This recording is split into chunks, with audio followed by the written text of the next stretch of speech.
To the Excellence in Governance Awards Winners Showcase. My name is Latricia Fullerton, and I'm the Manager of Administration, Education, and Special Projects here at GPC. We are very excited to have everyone here with us today as we celebrate the outstanding achievements of governance professionals across Canada who are leading the way with innovation, integrity, and impact. Before we begin, I would like to acknowledge that we are gathered here today on the traditional territories of many nations.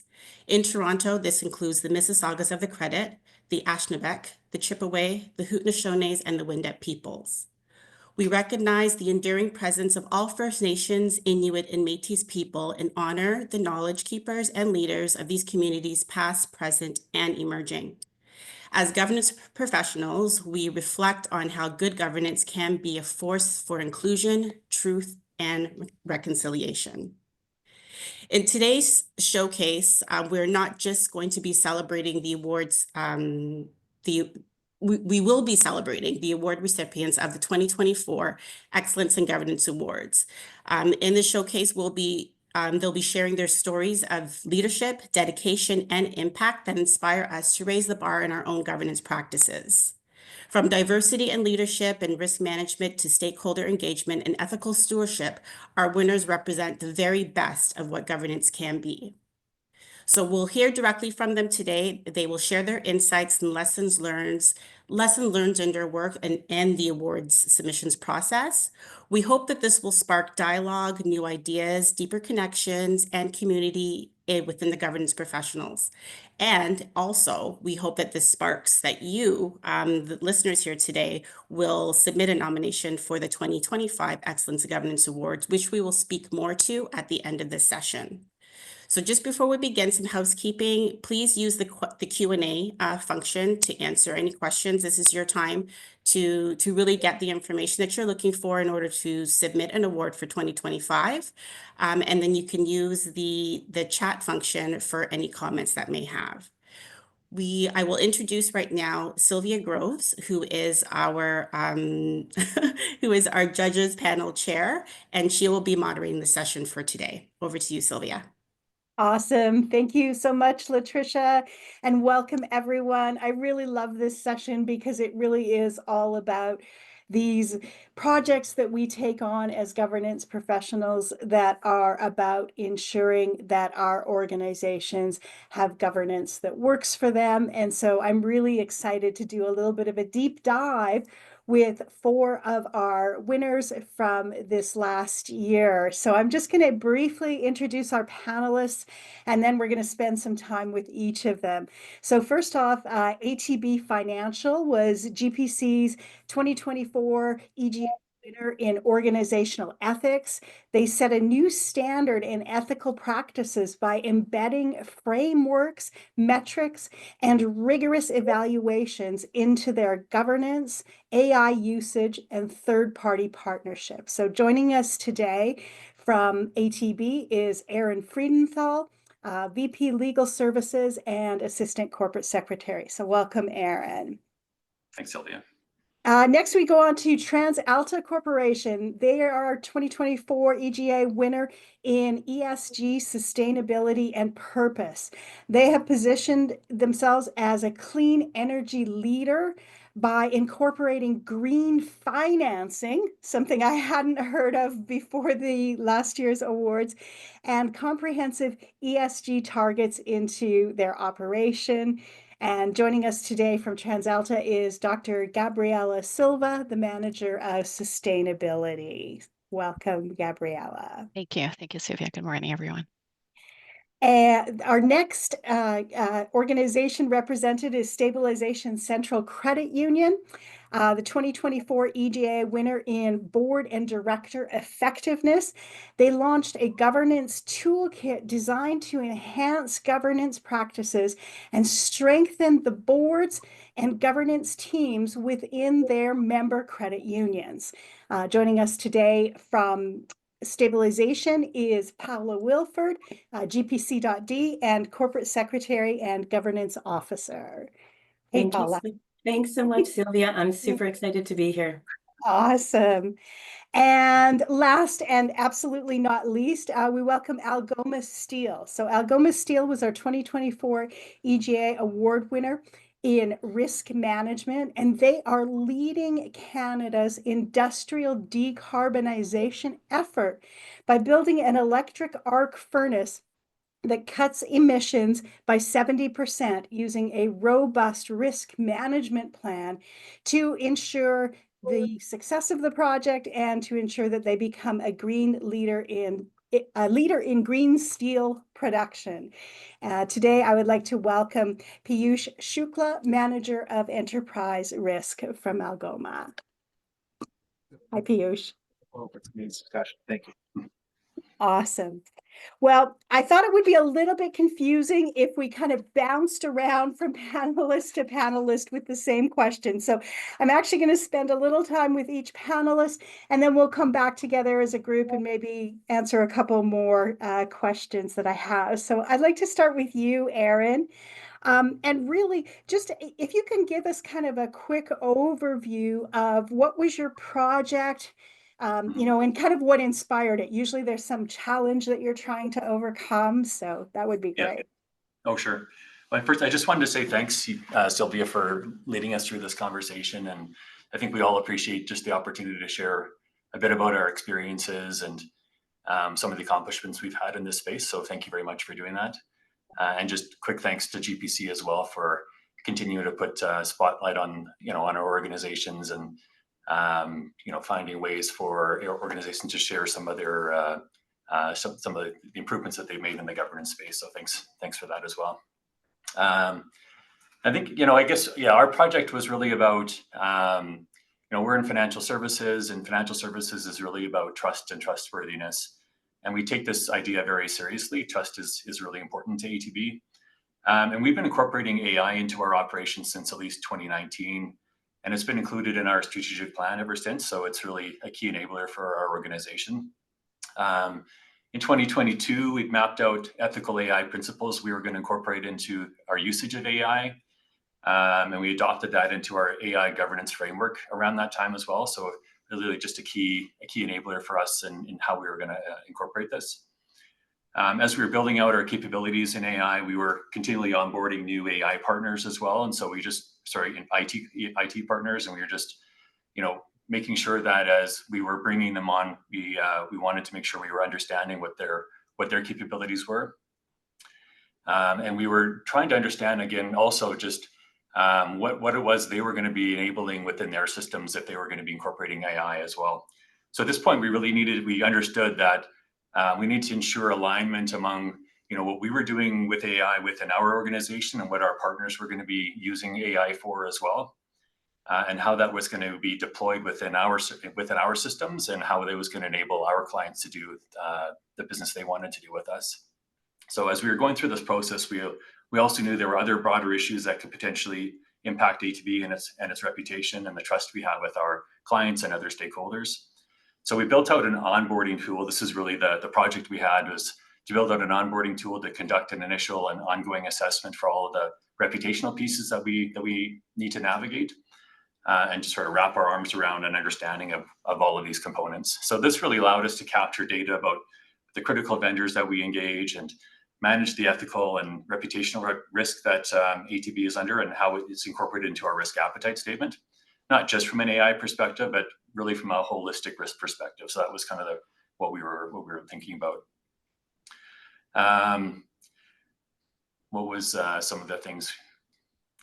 So that was really about it. It's just sort of a holistic view of how we were incorporating AI into our operations, and both from internally, how we were going to do it internally, but also how we were partnering with other organizations to bring it in and deploy it within the organization. So that's really what it was in our tool that we built to how we were going to do that, how we're going to look at it, and how we're going to monitor the issues, the data, the metrics we were incorporating into our systems to do that. Yeah, that's a big thing that a lot of organizations are really wrestling with right now.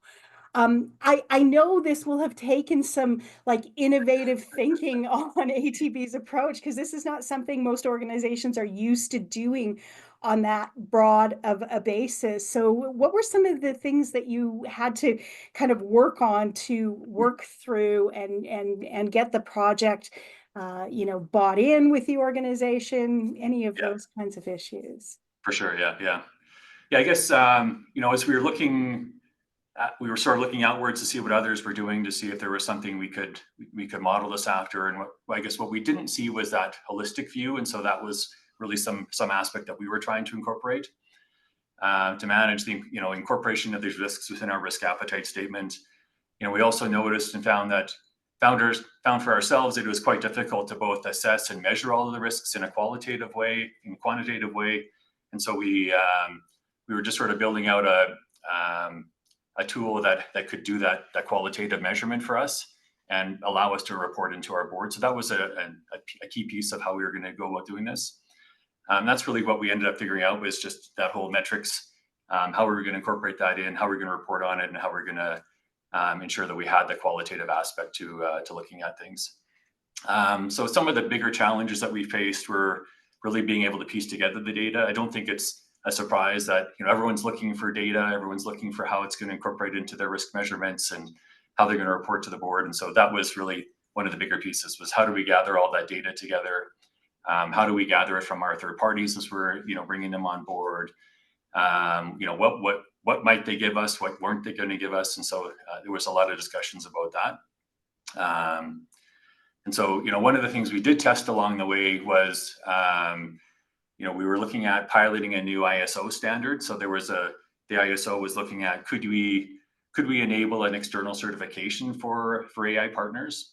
And so we because of the maturity that we already had in our organization, we were asked to participate in that. So ultimately, I think that's probably where it's going to go in the long run. But I think it was a really great opportunity to test out some different capabilities and try out, is there a different way of doing this outside of the organization and not have to capture all the data within from our third parties and bring it into our system.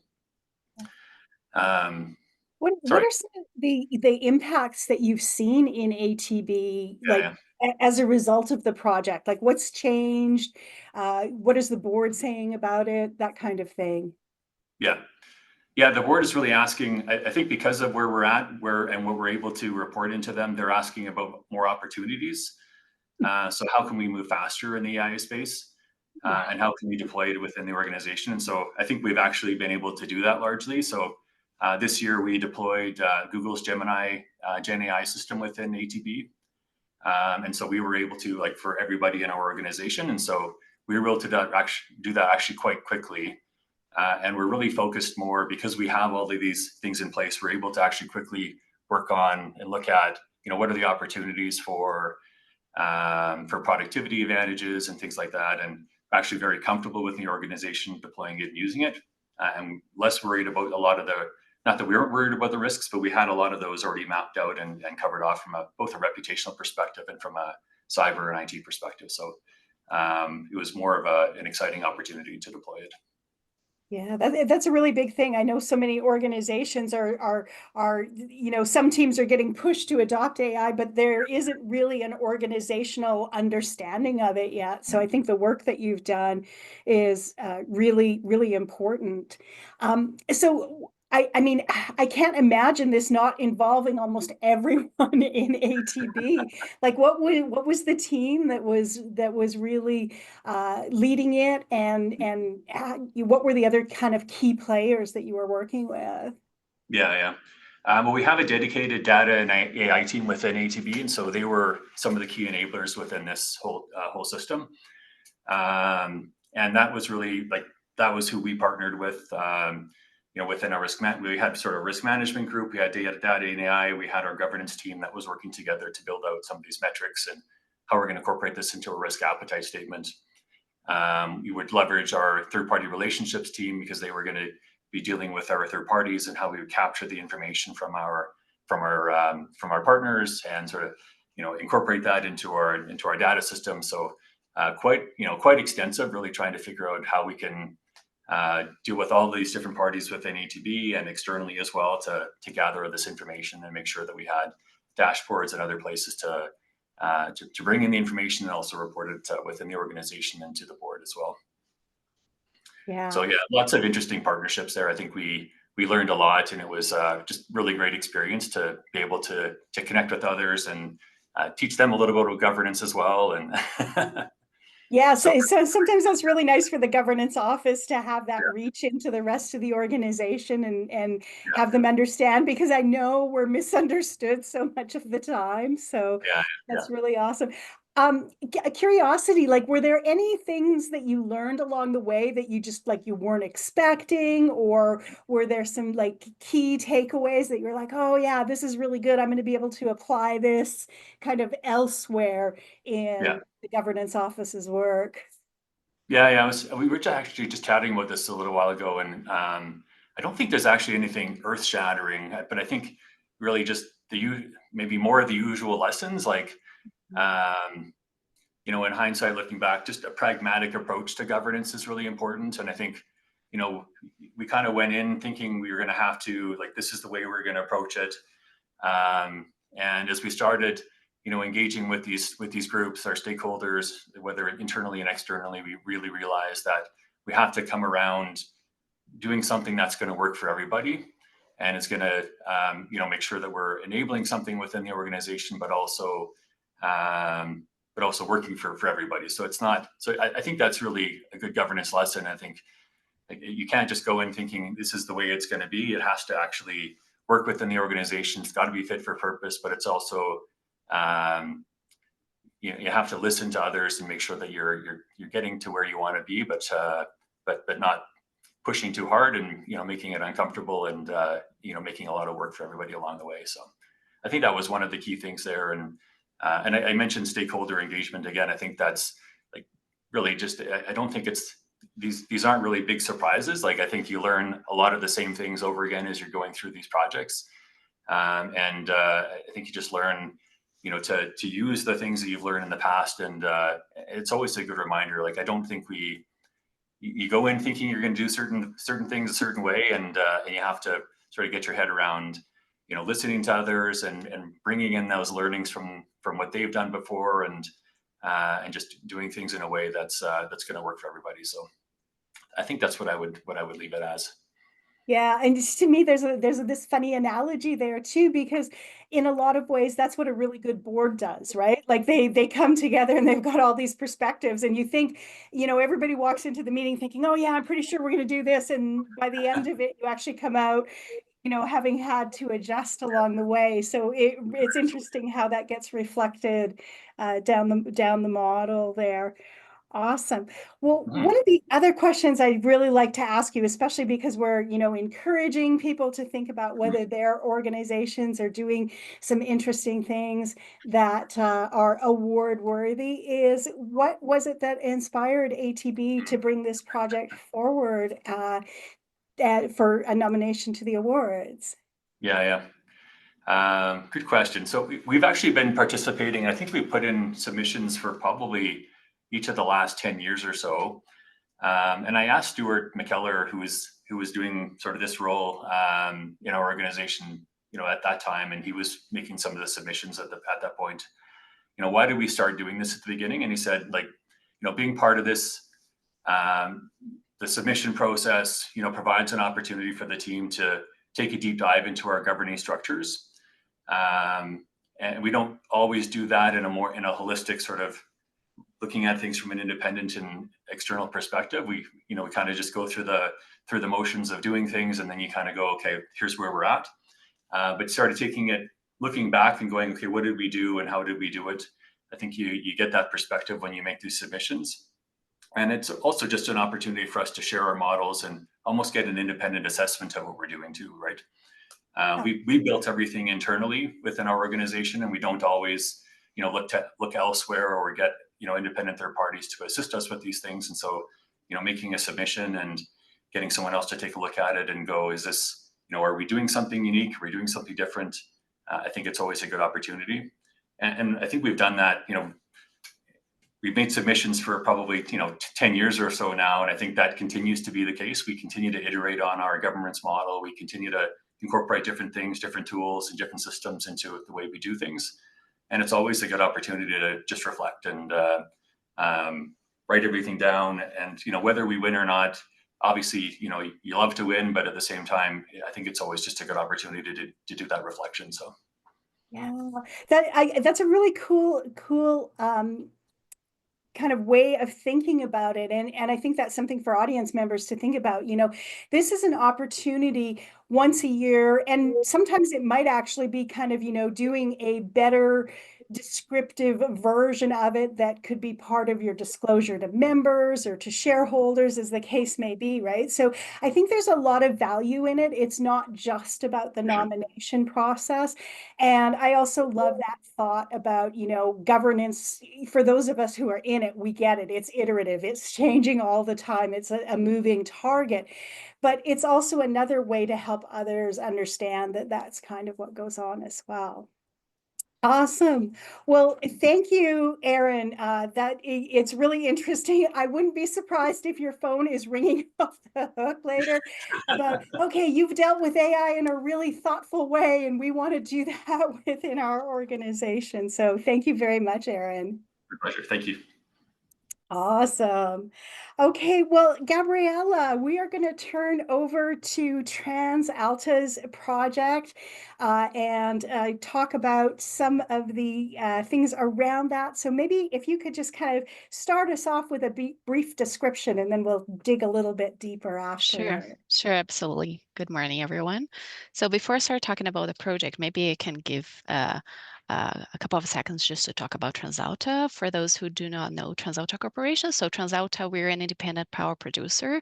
We're the main power producer here in Alberta with headquarters in Calgary. We have 113 years of experience on the renewable side, natural gas, and we have one plant just with the coal-fired generation in the US. We operate in Canada, the US, and Australia, and we've been reporting on sustainability for 30 years. So since 1994, when we also set our first greenhouse gas reduction targets. So sustainability is not something new for us. We report to the board on a quarterly basis. We have a specific committee at the board level that oversees our sustainability strategy, disclosure, and targets that we set, etc. So definitely we are, I'd say, mature in that space. And when it comes to the award, and many have now access to the report, I think it was shared online here, but I like to, when I think of innovation and when I think of governance and sustainability reporting, I'd like to highlight our climate transition plan. So TransAlta has set a target for net zero by 2045.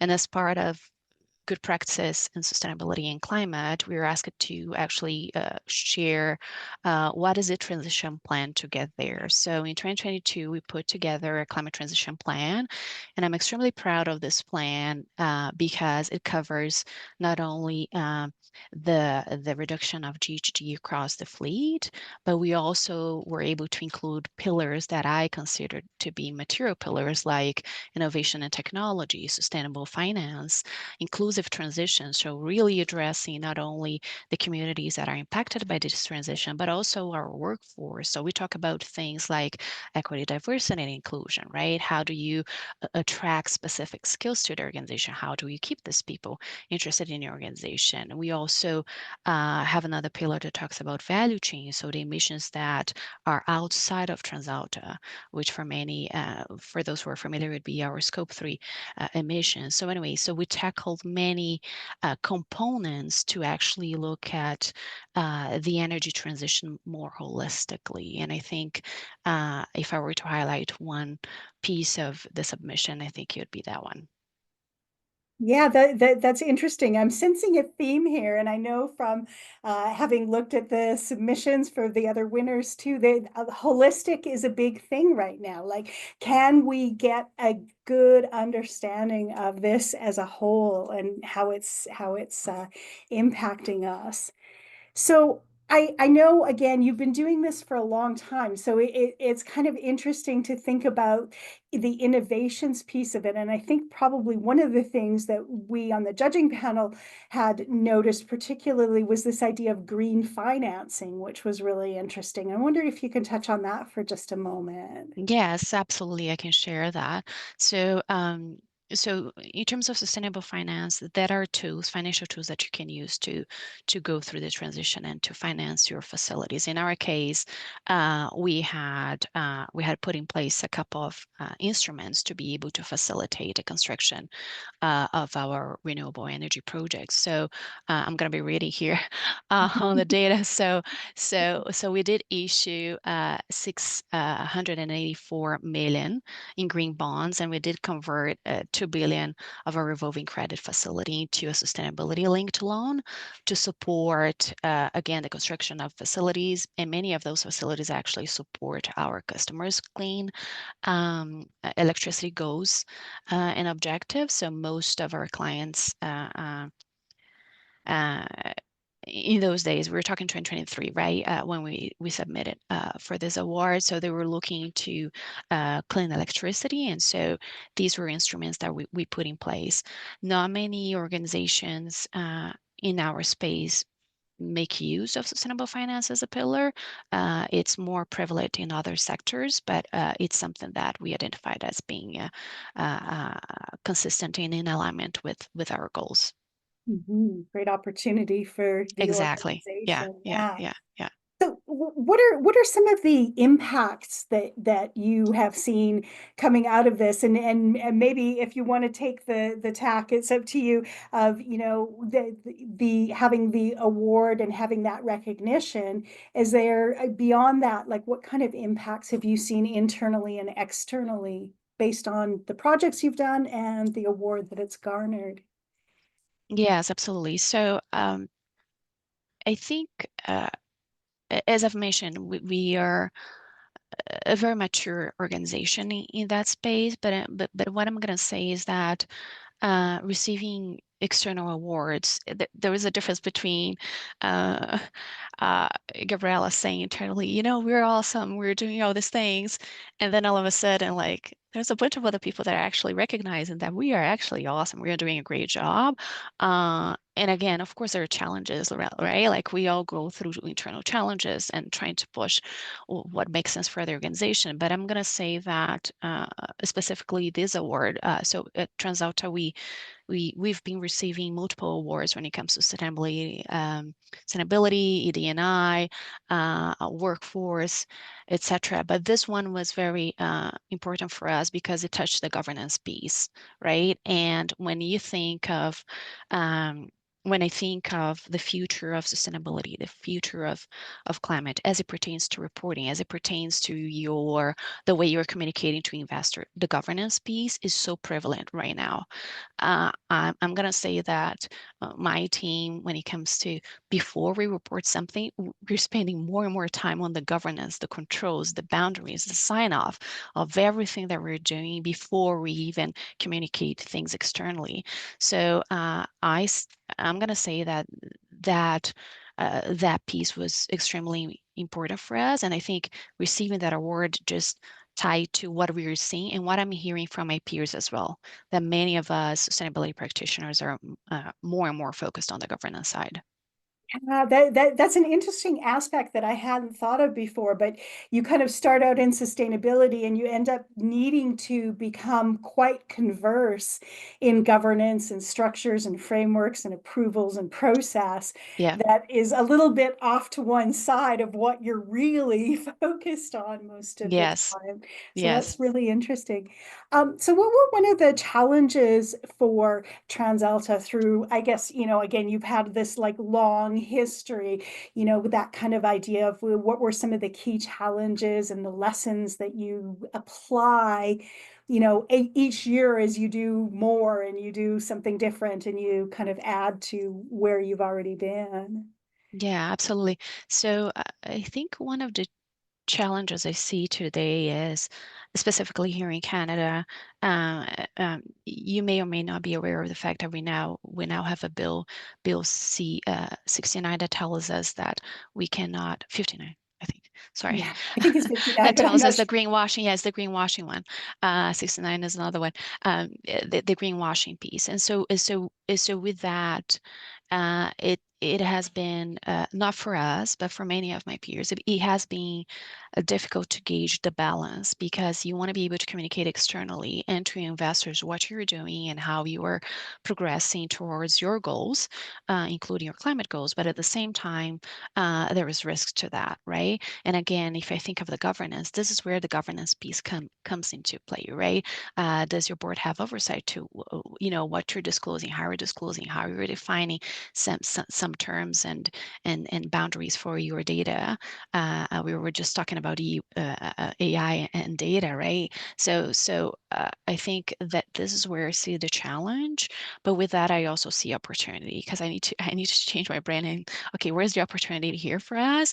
And I think we have the opportunity to stop doing things that may not matter and focus on things that matter. And again, I'm going to say the governance side, the data quality piece, those are things that matter today, and they will continue to matter into the future. And so I think many of us are spending more time in that and less time on the storytelling, Yeah. because I think it was prevalent before in terms of sustainability. Yeah, because I think part of it was that desire to communicate it in a way people understood, and so story became a piece of it. But now that verification, I think, is kind of becoming more important. Did we Absolutely. do exactly what we said we were going to do, and if we didn't, are we being transparent about it? Yes. Awesome. So I'm assuming you get to spend more time with the governance office people these days as well. Well, they are my colleagues. I'm part of the legal team, so Yeah, perfect. yeah, we Yeah, so collaborate that you're very closely. positioned in a good place because you're right nearby there. Yes. Awesome. So I think there was a lot, obviously, of collaboration in there with internal teams, and I think that that's always been a piece of that sustainability, and we heard very well about that. So maybe I'll kind of ask you the question, TransAlta, what was kind of the inspiration or the desire to say, let's make sure our name is on the list to be considered for an Excellence in Governance Award? Yeah, so thank you for the question. So that year we had already received an award for reporting by the Investor Relations Magazine Canada. We got one in 2023 and then in 2024. But the thought behind that was really to highlight again the governance piece. So it was less about how good the report is, uh, and it was more to talk about the programs that we have in place, the controls that we have in place, the fact that the board has oversight, the fact that we look at risk management as part of our sustainability strategy. So it was almost like, instead of just talking about the output, the way we report and communicate externally, let's talk about what we do internally to get there, right? And so I think that was what the rationale behind actually submitting. Awesome. Great. Well, thank you very much. Again, really interesting and really important work. And again, that idea that, we're taking on projects that are looking at different aspects of governance. And I think this will be true with our next couple of speakers as well, in a really holistic manner, right? Like, we're starting to build these complex structures that used to be pretty siloed in organizations, and they're Yes. really starting to come together, whether it be AI, whether it be, sustainability in general. And then we'll talk to our other two panelists here as well. So thank you Thank you, very Sylvia. much, Thank you. Gabrielle. Much appreciated. All right, Paula, you Sylvia. you are next. So again, I will kind of start with the basics. Like, tell me a little bit about the project that you undertook, what inspired it, what kind of challenges were you trying to address when you took on the project? Thank you. First of all, I want to thank you. I want to thank GPC. This is a platform that it's important. Governance is, I think, more important than ever, as Gabriella and Aaron already mentioned.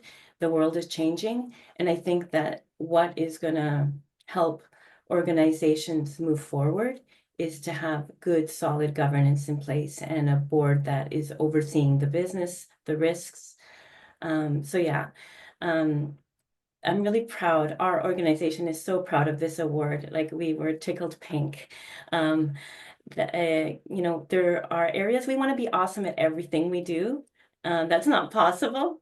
So, but governance is the one area, or probably 2 or 3 areas, that we want a gold star in, right? So yeah, I wanted to say that first before I got started. So our project was we created a governance toolkit. And first of all, let you know, our organization is the Stabilization Authority for all BC credit unions. We work in partnership with the regulator to support credit unions that are experiencing challenges. So we do a lot of rehabilitation work, and those challenges can be operating, they can be governance. It's across the board. We also do proactive work to support credit unions with risk mitigation. And so one of the things that we are in a unique position to do is to observe how other organizations operate. We get to get right in there and see their practices and their procedures, and whether it's a large, sophisticated organization with 30 or 40 branches and a head office, or whether it's a one branch operation. One thing that we did see is gaps in governance. And and the regulator also sees those gaps. And so governance is one of the areas that we were focused on providing advisory services and consulting to. But this project was actually born out of our own governance journey. So we had a bit of an inflection point in 2021. We went through a reorg, new strategy, new leadership. It was COVID. And so we had experienced quite a few challenges, and the board decided to look inward and say, okay, how could we be better set up to kind of weather those challenges in the future? And we set out over 2 years, from 2021 to 2023, to really enhance our governance. And we got to a pretty good place where, governance is always evolving, so we're never going to arrive. We're always on the journey. And our board said, this stuff is pretty good, and we should share it with our members, understanding that our members are also going through the same governance challenges. So we decided to create this toolkit. And the challenge in that is that governance is huge, right? Governance is all encompassing. How do you create a toolkit for governance? We had created operational toolkits previously, but they're very focused, they're very prescriptive, almost a one and done, and you can review in a couple of years, right? So we did one for recovery planning and IT governance, or IT security. And so for governance, it was like, where do we start? How do we start? And we started with 22 modules that we thought, these are the critical areas of governance, that if we create tools and templates and guidelines for these, and then we realized, okay, this is bigger than we wanted it to be, and it's not practical. So we whittled the 22 down to five critical areas, and those include board and committee communications, board committee chair training, director orientation, which is so critical to get your directors up and contributing and understanding your mandate and your business. Strategy forward agendas, which has been, I think, one of the modules, the favorite modules of the system, because as I think you've mentioned in some of your previous comments, sometimes we do what's easiest. We want to get those little things done, right? So what do we put on the agenda? We've got, the management reports, and, we've got all these operational pieces, because we know those really well. But what we've done is we've flipped our agendas to have strategy and a risk. Practically the whole agenda is focused on that. And the other items, the operational items, come kind of last. So that has changed the discussions at the board table. And the other module was best practice minutes, which is really important for regulated entities to demonstrate their due diligence and kind of demonstrate the decision-making process. So that was our toolkit. And it took 9 months to create the content. And that was mostly the governance team. And then with other internal support to package it up, to sell it to our credit unions. And yeah, it's been very successful. We've had incredible feedback from our member credit unions. And funny enough, not just boards, directors and governance professionals, but the management teams. They're finding it really helpful to understand, okay, this is what the board needs to see. This is how we should be reporting out, understanding more of the role of the board. And so to Gabriella's point, it's really cool because everyone's involved in understanding governance a little bit better, which I think just makes for a stronger organization.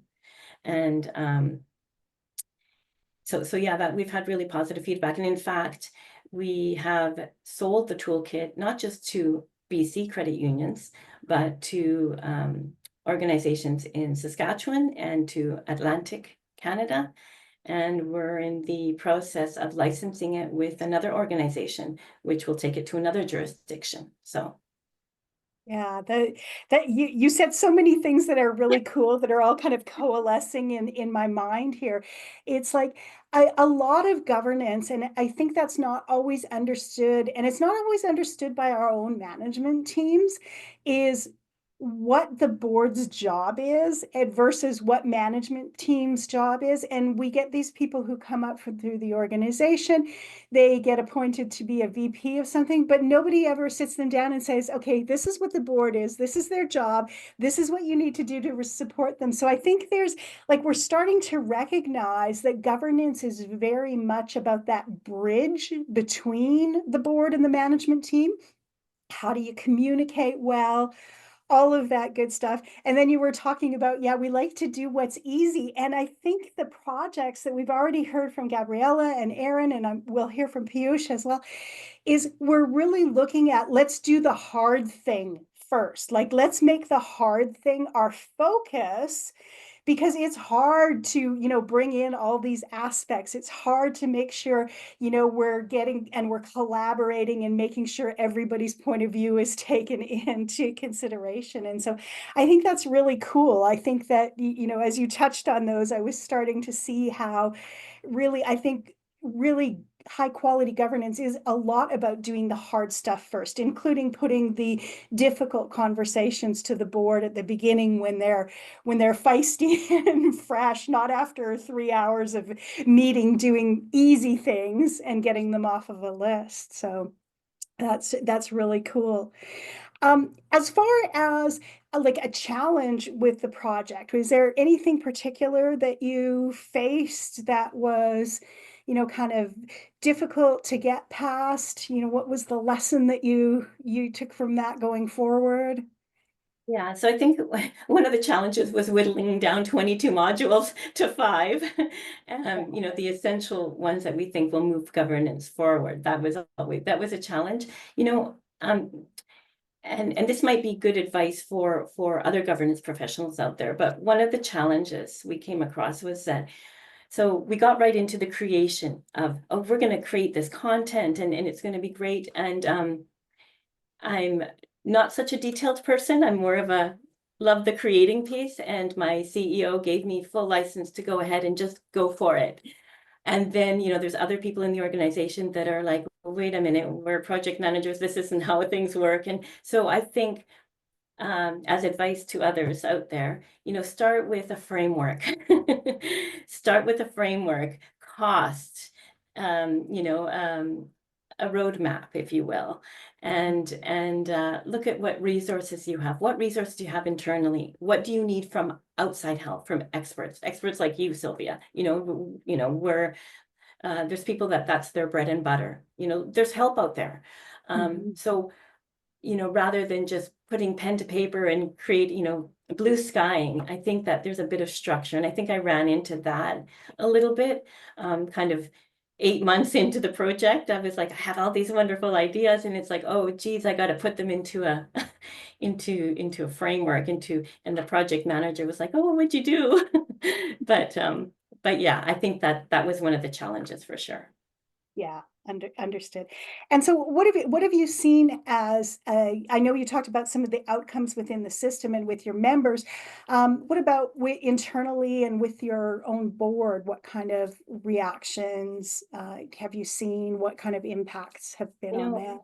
Internally, I think I can speak for a lot of governance people. It's a lonely job sometimes, right?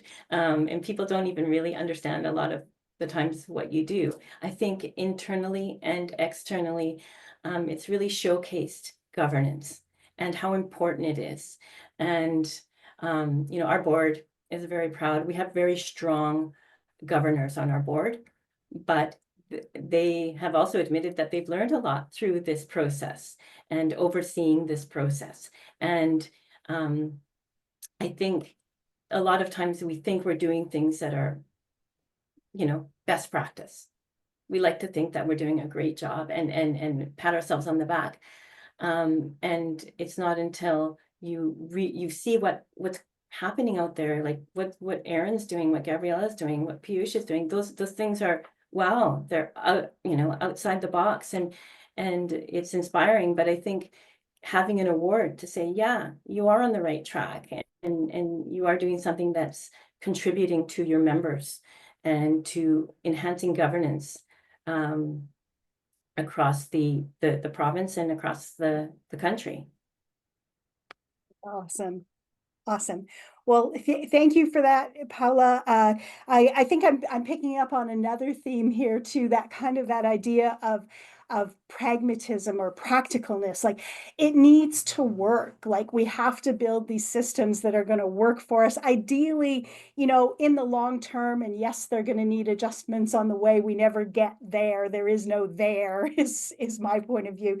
But we're building things that we can make sure that work in our organizations. And I think that's really helpful to other organizations to see and get ideas and go, oh, well, I don't know that piece would work, but that piece over there, I think that might work really well in our organization. And the other thing I would say is like that idea of setting people up for success. So whether it's your, external partners like Erin's got, whether it's, making sure you've got the public trust, Gabrielle, that people aren't worried about things like greenwashing, all of that. Like, we're trying to set people up for success with really good tools and processes so that they can move forward. Awesome. Thank you so much, Paula. Much appreciated. Thank you. All right, Piyush, I thank you for your patience. I know you're right at the end here, but I know you've got some really exciting stuff to tell us about. And the one thing I had missed earlier, which I think all the other speakers picked up on, maybe tell us a little bit about Algoma, and then tell us a little bit about the project that garnered the Excellence in Governance Award. Sure. Thank you, Sylvia. Thank you, everyone. All my peers here. We're grateful to GPC for this opportunity to showcase, and I think getting this award, I think what Paula said, it was a great opportunity to reflect, learn, and enhance from each other. So I'm honored to be part of this community and to be here. And just to give you a background, Algoma Steel is one of the only Canadian-owned steel producers in Canada. We have a rich history of almost 120 years, and we've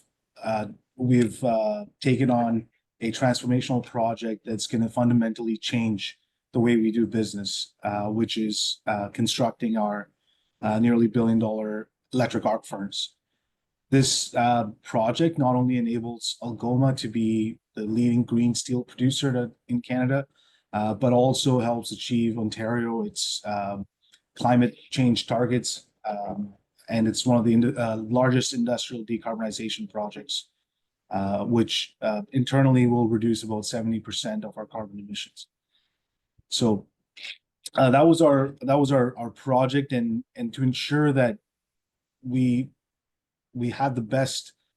We had an insight more than just a project management framework, was to have a governance strategy that adopted the best practices in risk management to provide more proactive, forward-looking approach on the challenges that we're going to face. And no off-the-shelf product would have worked for such complex and for a transition for this scale, and especially the speed. Initially, we had, much like most of the industries, we had challenges with post-COVID. We have challenges with labor. We have challenges with timing. So we had to build a tailored a framework that integrated the risk management piece into our organization, that fit with our organization culture. Using off-the-shelf products might not have that synergy with your organization, so it became very critical that what works, understanding what works in your organization, and leveraging that and stringing a framework through that was one of the keys in developing this project, this framework.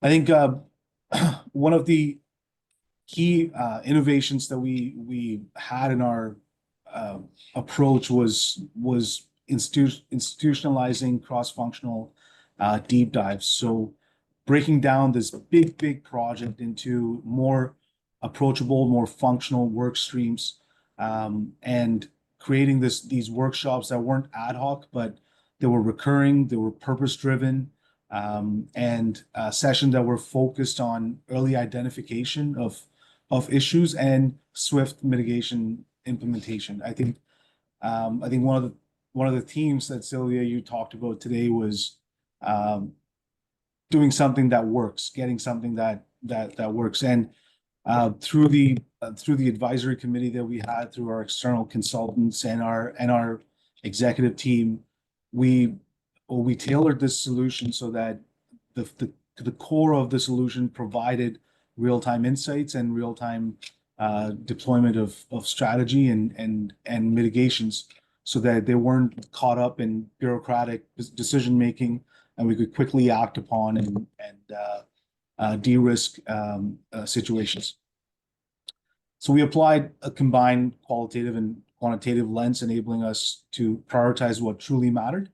And as I mentioned, we had these work streams, each with its own cadence that provided us the precision to act swiftly and the agility to adapt as the project evolved from ideation to planning and to execution, and now to ramping. So through each phase of the project, we applied a different framework so that it was, when it was ideation, getting approvals, we were able to capture those. As we went into planning and into execution, we changed our approach so that they reflected the best the risk framework. Yeah, I right away I'm already seeing this again, this theme of doing the hard work first, right? Like a lot of times organizations just want to do a project and okay, let's just go. And I think it was a very thoughtful approach to, we need to think about this, we need to think about how we can make it work and how it can enhance the speed at which we can react to things. So I think that's a really important piece of it. Like what were, and I'm sure there were myriads of challenges, but what would you say like was one of the really key critical things early on that you needed to kind of get everybody on board with? I think there are a couple challenges that stood out and had a profound impact on the overall project. I think the most significant challenge was the breaking down of organizational silos. Um, Having a rich history, legacy issues, you tend to carry that into anything that you do. So early on, it was often seen, risk is often seen as someone else's responsibility, or risk was mitigated and was actioned upon by a leader's own discretion. It didn't have a structure. It didn't have the data to support driving more data-driven decision making, or even engaging the right stakeholders. So providing that structure, we address this by linking risk ownership directly to the operational accountability. So rather than centralizing control, we empowered the work stream leads to escalate, and provide them with the tools to capture key risk indicators, capture main bottlenecks, and quickly provide that access to the executive team so that the owners could take their issues right up to the chain and not have delays in de-escalating issues. And what this created was a shift in our culture of how we looked at accountability, and where risk surfaced earlier rather than post an issue happening, and also being addressed in a more proactive way, addressing it faster, as you pointed out, speed at which it needs to occur. So we embed it directly into the operational planning, and not managed outside and in parallel, but the main mechanism through which we govern this transformation.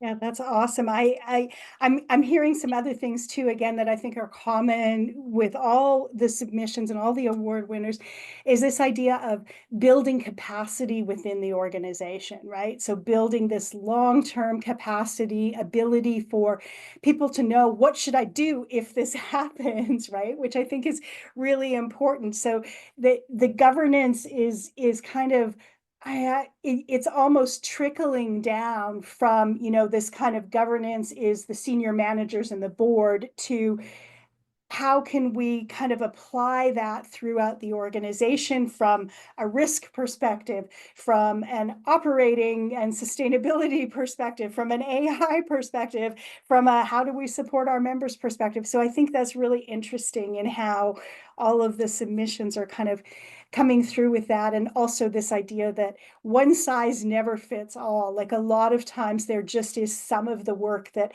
needs to be done in the organization, even if you've got, third parties and partners helping and assisting. The people in the organization really can say, this is not going to work for us. We can't do it this way. We have to find a different way, because we know our people are just not going to respond to this. So that organizational knowledge is so important as well. Awesome. Any particular lessons and any particular collaborations that were really important in your project? Absolutely. I think having this scale of project, collaborations are key in delivering a successful outcome. And through the various phases of the project, as I mentioned, I think we were successful through those were due to the strong internal collaboration and external that we built. Internally, our board played a pivotal role in providing that oversight, proactively mandating risk assessments for example, high value contracts. You look at it through risk lens. It was never done in the past, but what it did was it embedded the risk culture right into decision making, rather than doing it adjacently and not having the feedback built into that process. So it and the impact that it created was the outcomes from the way we handled this the project. We've taken that and now applied to other business processes so that the success can be repeated, the scale can be achieved. So collaborations were critical. As I mentioned, the board, our executive team, we as I mentioned, we engaged with some risk advisors and consultants that provided some of those best-in-class benchmark exercises and helped us tailor it to our organization. And I think one of the key lessons that I've learned through the management of this project and building this ERM framework overall is to look at it as not a one-time exercise. If it needs to be a system that lives, static registers and periodic updates, they just can't keep up with the pace, and it becomes a very backward-looking decision-making tool. And instead, if the framework is built more for real-time insights and getting continuous inputs from the right stakeholders, the way we've as we transition our big looming issue around tariff, and now using the framework now to manage an issue like that, it becomes very easy for the organization to trust the process and not have multiple work streams or multiple processes getting generated just to tackle one issue. So I think that's one of the key lessons, is to keep it a living exercise, make it embedded in the organization, and use it to accelerate decision making, not to make it bureaucratic or make it you need to do a risk assessment before you can make a decision. That's not the point. Make it as an accelerator. It would enhance the organization's capacity to make decisions. Excellent. Well, and then, of course, my other question for you, I think in my memory, and I could be wrong, as I often am, is I think Algoma was a new nominee in 2024. I don't think we had seen Algoma before. So was there some process that kind of inspired, hey, we want to go ahead and do this year particularly? No, I think we were debutante for sure this year. It was our first nomination, first submission, and I think it was just we attended one of the EGAs in 2023, and what it provided us, me and we had our governance professional who attended, was we should take a moment to reflect on our own journey. And when we did that, we realized, I think we might have a good use case. We should just try out, see how we benchmark against our peers. Have we actually made something that is useful, or is it an hour ahead? So it was a good litmus test for validating the work that we've done. And I think most importantly is just benchmarking our governance practices against the best in Canada. And through this submission process, we had a big reflection moment. We aligned internally, and I think we were able to articulate what the strategic value of our risk management program is. So again, thank you to GPC for this recognition. Awesome. Well, thank you all. I do have one quick question that we'll kind of go around the room on, and then I think we may also have some questions that Latricia will help us work through from the audience as well. But my question for everyone, and I'll go in the same order just so I can keep track of what was happening. So I'll start with Aaron. Is this, if somebody were taking on a project similar to the one that you've been talking about, like, what is your one key piece of advice that you would tell them right at the very beginning? Make sure that. Yeah, I can't remember if it was Paula or Gabriella, but I think it was like, set up a framework. Like, what are you trying to accomplish at the end of the day? Don't just jump in. So I think you're going to spin your wheels a lot. And so really just, look forward and go, what are we trying to get out of this? What are we trying to accomplish first? And then you can sort of back out and go, okay, well, here's the plan we have to kind of get there. Here's the things we want to get out of it. Here's the people we need to engage to get there. And I think you'll be much more successful spending that time doing that hard work you talked about to get this project whatever the project may be to get it going. So Yeah. I think that's where I would go with it. Awesome. I like that one. I like that one a lot. Gabriella. So I completely agree with the group here. But I think I would add start leveraging what you have in place, right? So take the time to look at what you have in place. You'd be surprised how many processes or initiatives may be existing already going on in the organization and you don't know. But to get there, then you have to get out of your kind of a department. So go out there, right? Breaking the silos, like talk to people, investigate. And then all of a sudden you go, oh, wait a minute, I actually have something to work on here. And it's just improving what you already have, I would say, enhancing. Yeah, I think you can find extra resources in the organization that way too, right? People who have Yes, yes, expertise. absolutely. Yeah. Awesome, cool. Paula, do you have one key that you would? One key, it would be, when you take on large projects, it can be overwhelming. I think to take bite-sized chunks, a phased approach, right? So sometimes you're considering a huge project, and if you take a phased approach, it's easier to actually move forward and see your progress. Yeah, eating the elephant with a teaspoon is Mhm, yeah. yeah, for sure. Totally understand. And Piyush. I think my one key advice, I mentioned it. Oh, your mic is cutting out a little bit. I wonder if you try flicking it on and off, maybe. Hope you can hear me now. Okay. Sounds good. Perfect. I think one key advice or piece of feedback I would have is to treat risk management as a strategic enabler and not as a reporting function. Powering board with insights that influence direction rather than a just to monitor performance or a compliance obligation. I think it really enables organizations to, or it enabled us to get value out of our program. And I think the purpose is to bring clarity to uncertainty.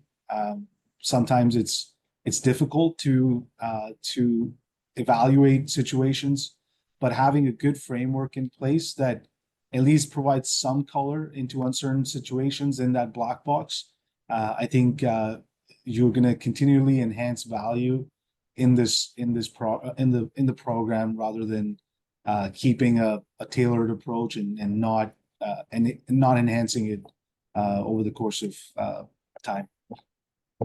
Yeah, that's a great one. I have this phrase that I like to use talking about legacy governance assets, right? These kinds of ways of thinking and programs that we can build into our organizations and adapt over time.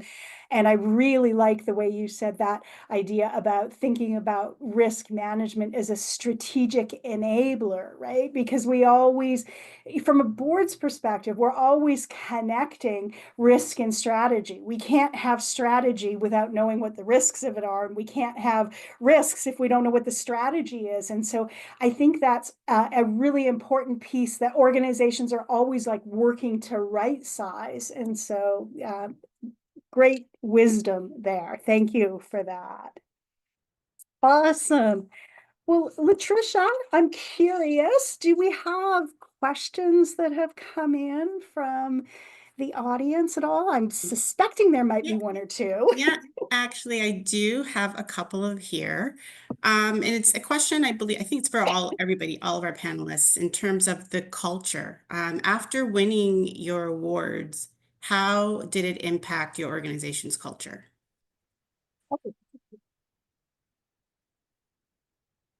Anybody can go. Anybody? Okay, I can go first. I wouldn't say that I'm not sure that the award influenced the culture. I think there was already a good culture in place to begin with. I think turns out that we were going through a cultural transformation, I would say, in the last couple of years. And so with that, we are being asked to work more cross-functionally. And so there was just a fit there, right? And so I think the projects that I put forward highlights that piece. But again, it's this journey of culture transformation that we were going through. Oh, thank you. I think go next and add. Oh, we're losing your mic again. Sorry, Yeah, it's okay. Seems to be back. Wi-Fi is definitely on my risk register now. Um, so I just echo Gabriela's thought. I completely agree. I don't think the award changed culture. I think the culture was there to actually to enable us to be or to participate in the awards in the first place. And I think the cultural shift is before it was more of a pull effort from the risk office to pull information, pull details so that you could make a decision. And now it's shifting to more push, where things are getting pushed to you, getting the information is already coming into a way, getting pushed so that the decision making can be faster. So I think that's the changes from a pull to more push now. Cool. I'm Erin, happy to okay. jump in. Yeah, sure. Yeah. So I would agree. I don't think it changed or impacted our culture, but I think it's given us motivation, particularly during these trying times where I think all of us, all our organizations are in transformation as we deal with the changing landscape. And yeah, it's motivating us to continue to enhance, to continue to better ourselves and our processes. Yeah. To be better prepared. Awesome. Thank you. And then the other question was in regards Oh, to the I think Erin submission. was gonna Oh, jump. sorry, Erin. Sorry, Erin. Doesn't matter. Sorry. Yeah, I was just gonna add in just I think all great comments, and I would agree with everything everyone said, and just think just the opportunity to engage with others within the organization has just gotten people thinking about governance in a more systematic fashion. So how can we enable that system to be built within the organization? So everyone sort of had a model of how they would do things, and I think we can just help with that. And I think that's kind of what we've been able to leverage with some of the awards that we've won in the past. Thank you, Erin. Go ahead. Awesome. Thank you. Thank you so much. And then the second question that came up was in regard to the submission process. So it's reading. So was in the submission process, was there anything that was insightful or impactful that you would like to note when making your submission?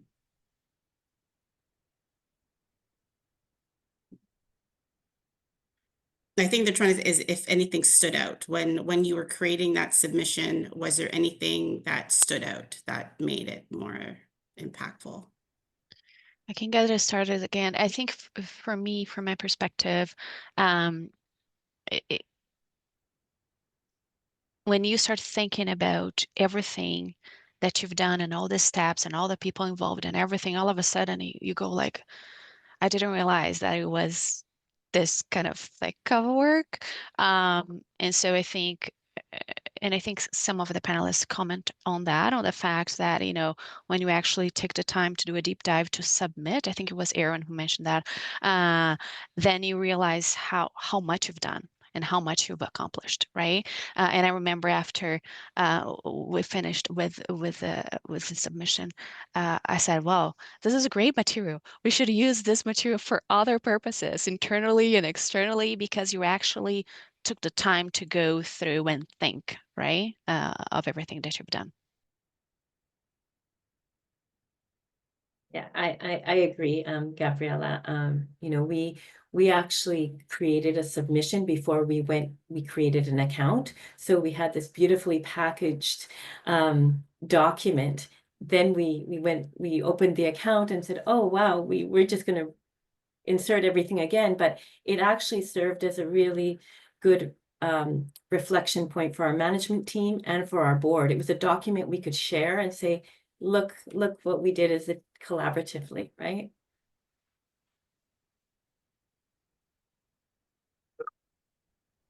I would just add to that, and Piyush and Aaron, you're absolutely welcome also to weigh in. I really love, I keep hearing this, like this reflection point, right?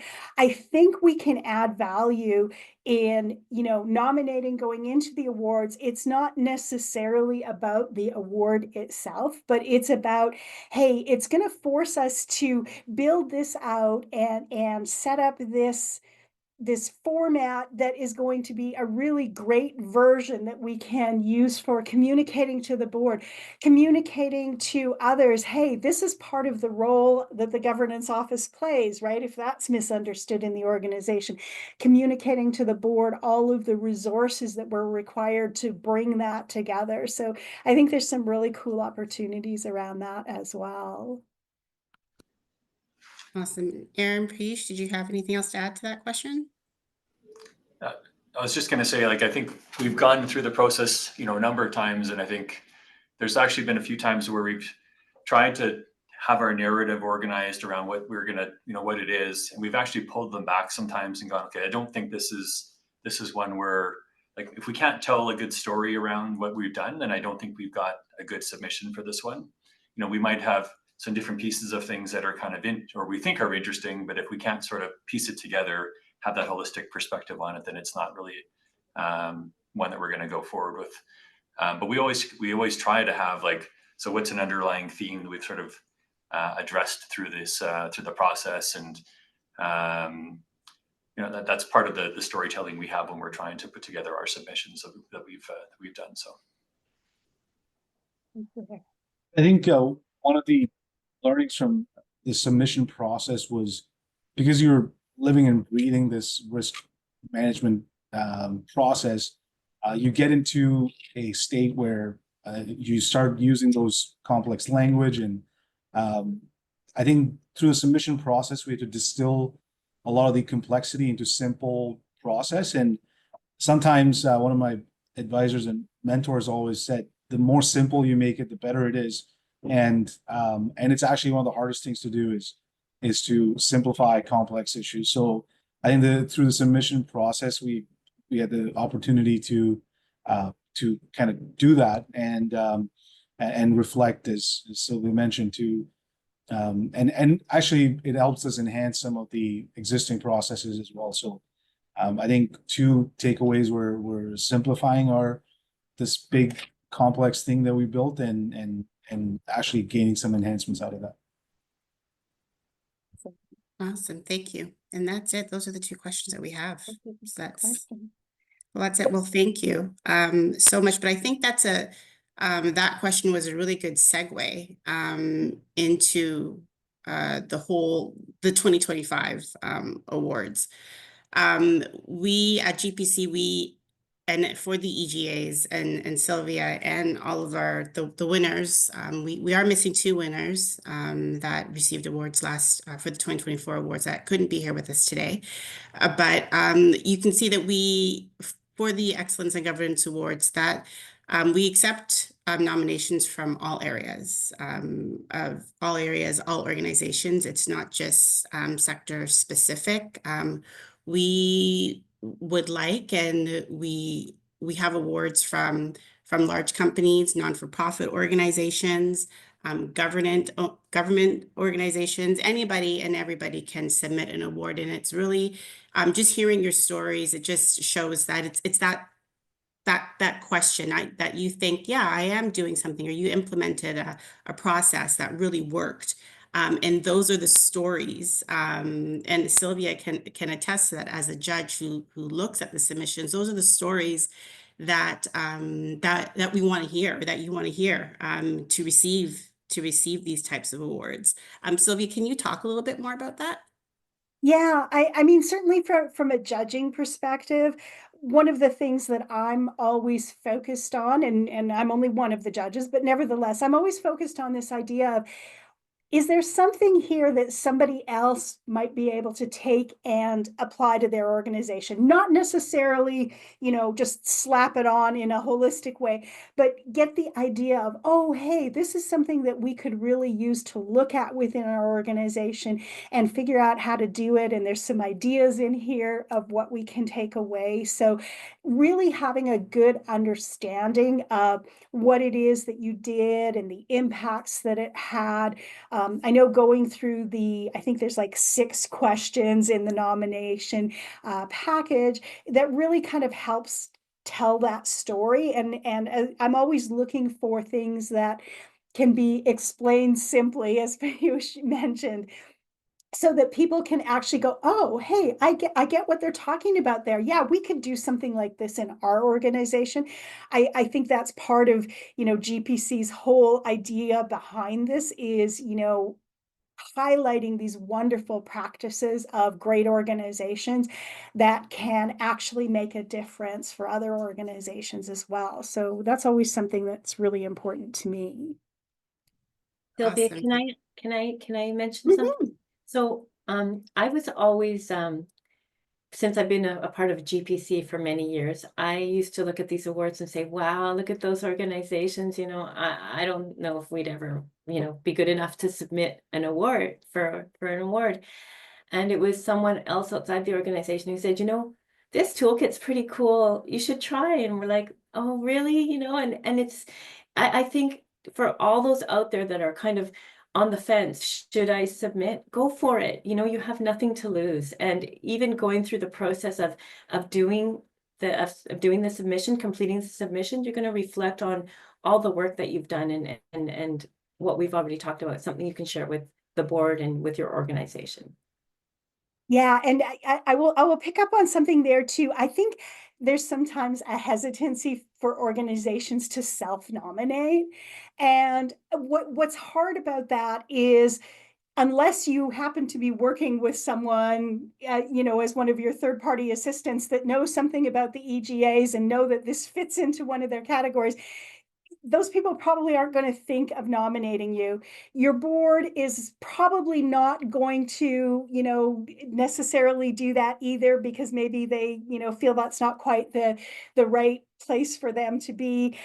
So I really do, like, if you're in a governance office, if you're in one of these key sustainability risk management areas, ED&I, all of the different categories of the awards, and you're doing something a little bit different, or you did something that had a really big impact for your organization, even if it was just, kind of a small thing, I really encourage you to self-nominate to get the value of that reflection, that communication that you can use with other stakeholders. I think it's really important to just think, hey, what have we done over the last year? Maybe it's an annual thing. Okay, every year in April, we're going to start thinking about what have we done? Is there something that fits as an award? Because I do think it's really about those sharing of those activities. And so it's really great to self-nominate. I know it feels kind of weird and I know there's some hesitancy. So I really encourage organizations to do that. And that's actually the #1 question that I get asked, or that we get asked here at GPC in terms of submitting the nominations. Like, can I self-nominate? Can I do that? And yeah, absolutely, for sure. If you yourself and your organization know exactly what you're doing. So yeah, this is the time to brag about it, by making that submission. And of course, if you're a supplier, or a consultant that's working with a client that, you could be working with a client and you could be helping them implement those great governance practices. Absolutely, for sure. Too, send that submission into us, and then we could reach out to that client and help them to make that submission process a lot easier for them. Because yes, I think Sylvia, you did allude to that. There's 8 questions. That we've simplified the process. So there's 8 questions for the organizational awards that you can just answer those 8 questions, tell that story, in terms of the processes, the new and innovating things that you're doing. And those questions just make it a little bit easier to help you to identify them and make that submission. And then for the excellence, for the Governance Professional of the Year Award in the Peter Day, I think that's really an individual's time to tell their story and include testimonials if you can.